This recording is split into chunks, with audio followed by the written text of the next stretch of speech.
আসছে পরবর্তী খবরে।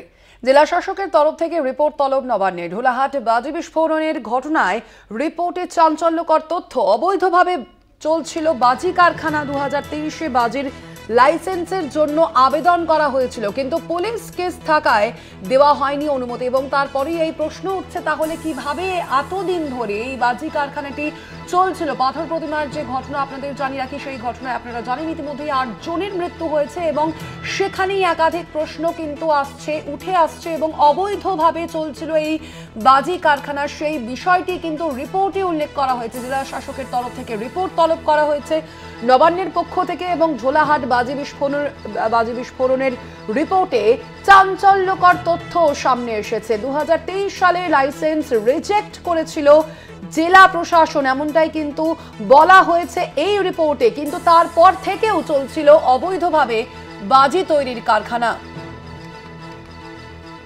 আরো বিস্তারিত জানবো, ফোন লাইনে রয়েছেন বিশেষ প্রতিনিধি দীপ্তিমান ভট্টাচার্য। দীপ্তিমান দা, কি জানা যাচ্ছে এই ঘটনা প্রসঙ্গে? এখনো পর্যন্ত কি রিপোর্টে উল্লেখ করা হয়েছে?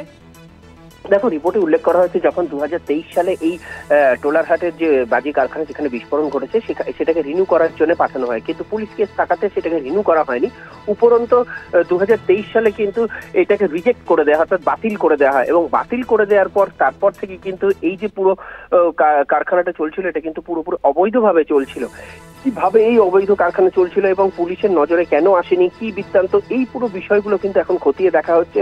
পুলিশের কি ভূমিকা ছিল সেই রিপোর্টও কিন্তু চাওয়া হয়েছে কিন্তু জেলা শাসকের কাছ থেকে। জেলা শাসক যে প্রাইমারি রিপোর্ট দিয়েছে সেখানে কিন্তু বাজি কারখানা যে অবৈধভাবে চলছিল এবং প্রশাসনের পক্ষ থেকে যেহেতু বাজি কারখানা নিয়ে পুলিশ কেস চলছিল, সেই নিয়ে পুলিশ কেস থাকার দরুন কিন্তু এই বাজি কারখানার কোনো রকম ভাবে কোনো লাইসেন্স রিনিউও করা হয়নি, কোনো লাইসেন্স দেওয়াও হয়নি।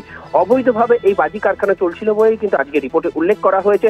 এবং এরপরে যে রিপোর্ট আসবে সেই রিপোর্টে কিন্তু বোঝা যাবে যে কিভাবে এই বাজি কারখানা অবৈধভাবে চলছিল, কারা কারা এতে সহযোগিতা করছিল বা কি করছিল না করছিল, সেই বিষয়গুলো কিন্তু এবার আস্তে আস্তে ধাপে ধাপে উঠে আসবে বলেই মনে করা হচ্ছে। স্বর্ণালী, ধন্যবাদ। তবে আমরা কথা বলছিলাম, ফোন লাইনে ছিলেন বিশেষ প্রতিনিধি দীপ্তিমান ভট্টাচার্য।